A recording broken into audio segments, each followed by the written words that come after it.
Hey YouTube, this is Dee again, and I made my first videos last night, my introduction videos, and I woke up this morning with several comments and some messages, and I wanted to thank you all for watching my videos and let you know that I appreciate the time that you take out to listen to me, and hopefully we can have some discussions and I can meet more of you and we can further grow together and all that kind of good stuff. But watching a few more videos today and after making those videos last night, it made me think back through my life, and it brought back memories that I haven't had or haven't thought about for years. I was watching Laura's video, and I've watched several of her videos where she kind of reads to you, so I'm going to try and do that because I ramble on a lot. So I'm going to kind of go by her example of kind of making a basic outline for each video or reading some stuff to you. And I was watching her video that was a response to Eliza's video and how doubt was no longer the enemy, when her mother kind of admitted that she didn't know if the organization was the truth or not. This made me flash back to when I was 16 and I was spending the night with one of my best friends. We were drinking her dad's wine, and she had brought up the topic of me secretly smoking and drinking, and my boys, the guys that I hung around with and boyfriends, and she asked why I was being so rebellious and how I could hurt Jehovah so badly with the things that I was doing. And she and I got very drunk sitting on the kitchen floor. I asked her the question, do you believe that this is the truth?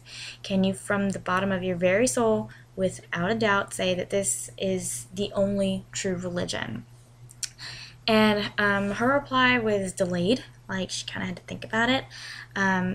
But she said yes, of course. And she asked me the same question, but I immediately responded no, not at all.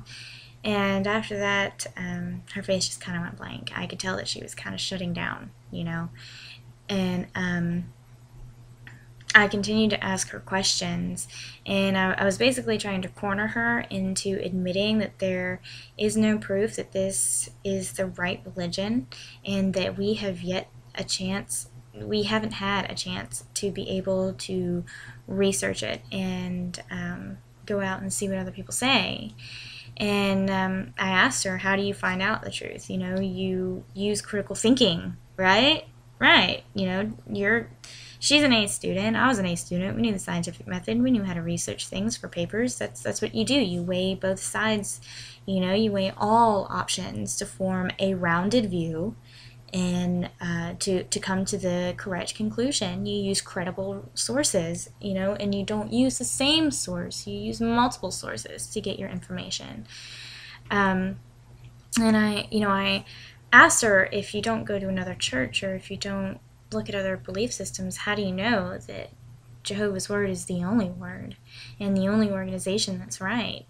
And she actually had been raised in the truth since about 4, so she didn't remember what it's like to have holidays and a normal childhood.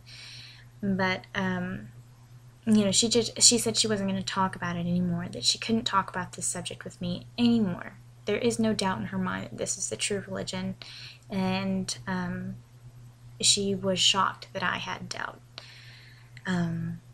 She told me after that my invitation to the Florida Keys with her and her father was revoked, and if I did not stop doing what I was doing, the smoking, the drinking, the boys, all that kind of stuff, that she would tell the elders. I didn't stop. She didn't tell. We just didn't really hang out much anymore, and I didn't tell her any details of my life after that. Didn't even really speak much when we passed each other in the hallways at school. I also wanted to comment on the expression in that same video that Laura made about, you're miserable out of the truth, so obviously it was the wrong decision. You would be so much more happy if you just came back into the organization. I think that is so hilarious that it's impossible for me to even grasp, why people would say that. I loved the Matrix example. That was perfect. But, you can also continue with that comparison and say that not everybody was happy in the Matrix either. There were people plugged in to their jelly pods that were homeless and that lived in poverty, and there were people out of it with the same situations. And it's the same with the organization. You can have serious depression, and there are suicides and suicide attempts in the organization. People are deeply sad in this organization. Doesn't matter if you're inside or out, though.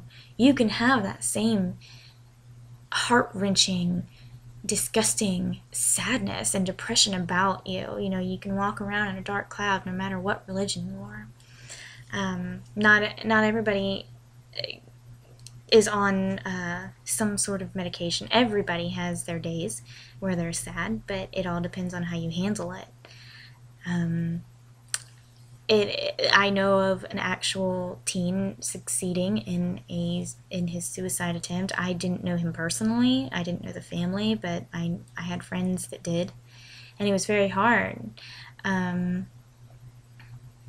They pointed all the fingers at the school system, at the medication that the worldly psychiatrists put them on, everything but the negative power that the organization has on teenagers. And the control that causes them to kind of snap and go crazy. My mother uses that same saying on me a lot. I've been having a lot of issues lately in my life, and I made some pretty dumb decisions. Lately, my health isn't that well right now, but I am happy. I don't see any happiness in her life. She's on several different anxiety medications and antidepressant medications, and I am not on a single one. She says that life is so much easier and happier and so much more loving in the organization, but I don't see it in her face. I don't see it in her actions, and that's the perfect example of how backwards that saying is, because honestly, you gotta kind of take your own advice every once in a while and look at things before you say something. You can't, it's such a hypocritical saying without somebody trying to be a hypocrite. They in turn are, because if you're crying yourself to sleep every night because you're lonely and you're sad and you're depressed and you don't know what to do and you don't have any friends, and you're a Jehovah's Witness, how can you tell somebody who is no longer a Jehovah's Witness that you'd be so much happier, But that's basically two of the points that I wanted to talk about. There's more, and I want to make more videos today and post them up about different things that I've been thinking about.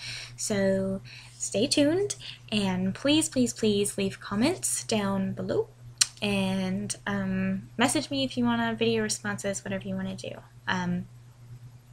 But thank you again for all of your help and all of your comments and support. So have a good one. Bye.